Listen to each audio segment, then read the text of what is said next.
Good afternoon class 9। आज की इस वीडियो में हम पोएम नंबर 5 उसको समझेंगे। ठीक है।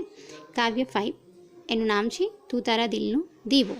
એના કવિનું નામ છે ભોગીલાલ ગાંધી। પ્રકાર છે ઉર્મી કાવ્ય। અને ત્રીજો પ્રશ્ન આવશે કે તું તારા દિલનો દીવો કાવ્ય શેમાંથી લેવામાં આવ્યું છે? તો આપણી કવિતા સમૃદ્ધિમાંથી। ओके, तो 3 इंटरनल पॉइंट टिक करके रखना, याद रखना। तू तारा दिलनो दीवो काव्यना कविનું નામ ભોગીલાલ ગાંધી। પ્રકાર છે ઉર્મી કાવ્ય અને આ કાવ્ય શેમાંથી લેવામાં આવ્યું છે? આપણી કવિતા સમૃદ્ધિમાંથી। ઓકે, હવે જે ટાઇટલ છે તું તારા દિલનો દીવો, તો કવિ શું કહેવા માંગે છે કે तू तेरे दिल का दिया बन, कि हमेशा अपने दिल में जो शक्तियाँ हैं, अपने दिल में जो ख्वाहिश है, उम्मीदें हैं, उन सबको पूरा करने के लिए तुझे ही खुद करना पड़ेगा। कि कुछ भी अगर तुझे लाइफ में पाना है, अचीव करना है, तो तुझे ही खुद मेहनत करनी पड़ेगी, स्ट्रगल करना पड़ेगा। उसको पाने के लिए तुझे दिन रात मेहनत करनी पड़ेगी। उसके अलावा कोई तेरे लिए कुछ नहीं कर पाएगा, चाहे कोई भी हो। ठीक है, तो ऐसा संदेश भोगीलाल गांधी ने इस पोयम में दिया है। अब हम कवि के बारे में समझते हैं। तो भोगीलाल चुनीलाल गांधीનું उपनाम, अब यहाँ इंटरनल पॉइंट टिक करके रखना। भोगीलाल चुनीलाल गांधीનું उपनाम શું છે? તો ઉપવાસી। ठीक है, ये मोस्ट एमपी है। उसके बाद है તેઓ અરવલ્લી જિલ્લાના મોડાસાના વતની હતા। જેલવાસ દરમિયાન, જેલવાસ मतलब कि जेल में जब रहे थे तब मार्क्सवादी साहित्यનું વાંચન કરેલું। તેમણે ગુજરાત પ્રગતિશીલ લેખન મંડળનું સંચાલન અને વિશ્વ માનવ માસિકનું સંપાદન दीर्घकाल સુધી કર્યું। तो ये ज़्यादा इंटरनल पॉइंट नहीं है, खास कुछ ज़रूरी नहीं है, जो था वो उपनाम वाला था। ओके, હવે છે જ્ઞાન ગંગોત્રી ગ્રંથ શ્રેણીનું સંપાદન, એ તેમનું મહત્વનું પ્રદાન છે। तो वो मेन पॉइंट वही पहला वाला है, उसी को टिक करके रखना। अब है काव्य की समरी में क्या बताया है। तो काव्य की समरी में बताया है कि आ काव्य में आत्मशक्ति, बीच में एक लाइन छूट गई है। તેમણે कविता, नवलिका, निबंध, विवेचन અને અભ્યાસ ગ્રંથો તથા સંપાદન અને અનુવાદના 80 જેટલા પુસ્તકો આપ્યા છે।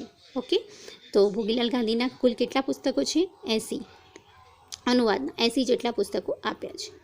હવે કહે છે કે આ કાવ્યમાં આત્મશક્તિ એટલે પોતાની આત્માની શક્તિ પ્રગટાવવાની હિમાયત છે। પ્રગટાવી मतलब जलाना, बाहर लाना।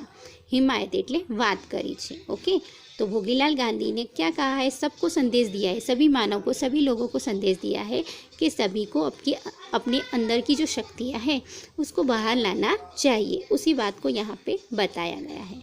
હવે શું કહે છે? જેમ દીવો પોતાના દિવેલથી જ બળે છે, कि जैसे हम दिया जलाते हैं तो दिया जलाने के लिए उसमें अगर हम तेल नहीं डालेंगे तो वो जलेगा ही नहीं। दिवेल मतलब ऑयल।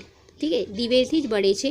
एम मनुष्य जैसे दिया अपने तेल और बाती के उससे ही रोशनी देता है, वैसे ही हर एक इंसान मनुष्य એ પણ પોતાના બળે જ मतलब अपनी शक्तियों के बल पे ही, अपने बलबूते पे ही, પોતાની શક્તિઓના લીધે જ આગળ વધવાનો છે। ભીતર રહેલી શક્તિઓના બળે આગળ વધે છે, કે પોતાની અંદર રહેલી શક્તિઓને જ્યારે બહાર લાવે છે, એ શક્તિઓ દ્વારા તે કામ કરે છે, મહેનત કરે છે, તો તે જીવનમાં આગળ વધી શકે છે। તે જ સાચો પ્રકાશ પાથરી सके छे। ओके, तो वही अपने जीवन को उजाला और रोशनीमय अच्छा बना सकता है। पारका पासेथी लीधेलू तेज अने मदद अपना माटे उपयोगी निवड़ता नहीं। अगर हम किसी पराये की, दूसरे की मदद लेंगे तो हमारे लंबे टाइम तक काम आने वाला नहीं है। वो हमें ज़्यादा टाइम तक रोशनी नहीं दे पाएगा। ठीक है, वो हमें मदद नहीं कर पाएगा, थोड़े समय के बाद वो भी हमारा साथ छोड़ देगा। तो इससे अच्छा है कि हम अपनी मेहनत से ही आगे बढ़े। तो पारका मतलब पराये पासेथी लीधेलू तेज अने मदद अपना माटे उपयोगी निवड़ता नहीं। पारकू तो खुटी जाए कि अगर हमारे घर में अंधेरा होता है तो हमें दिया जलाने के लिए हम रोज़ रोज़ थोड़ी ना उनसे तेल मांगेंगे, बाती मांगेंगे। एक दिन 2 दिन चल सकता है, मगर रोज़ हम नहीं कर सकते। तो इसीलिए यहाँ पे भी कवि ने यही बताया है कि अगर हमें जीवन में कुछ करना है तो हम दूसरों की मदद से आगे नहीं बढ़ सकते, उसके लिए हमें खुद ही मेहनत करनी पड़ेगी। उसके बाद बताया है पारकू तो खुटी जाए मतलब पराये के पास से जो भी मदद हम लेते तो कम हो जाती। खरू तेज प्रगटावी नहीं ત્યાં સુધી પારકું તેજ આપણા માટે ખપનું નથી, कि हम दूसरों की मदद लेंगे पर मगर हम खुद मेहनत नहीं करेंगे तो ये सब वेस्ट है, व्यर्थ है, એનાથી કશું થવાનું નથી।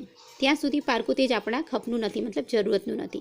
जब तक हम कुछ करना नहीं चाहेंगे तब तक कोई हमें आगे नहीं बढ़ा सकता, चाहे कुछ भी हो जाए। કવિએ પોતાની ભીતરની શક્તિઓને ઓળખવા અને પ્રગટા पर भार મૂક્યો છે। तो मेन पॉइंट क्या है, भोगीलाल गांधी ने क्या बताया है कि हर इंसान को अपने जीवन के अंदर आगे बढ़ने के लिए खुद ही मेहनत करनी पड़ेगी, अपनी आत्मा की शक्तियों को बाहर लाना पड़ेगा, ये बात बताई है। ओके, तो ये आज की समरी यहाँ पे कंप्लीट होती है। नेक्स्ट वीडियो में हम पोएम को समझेंगे। Okay, thank you.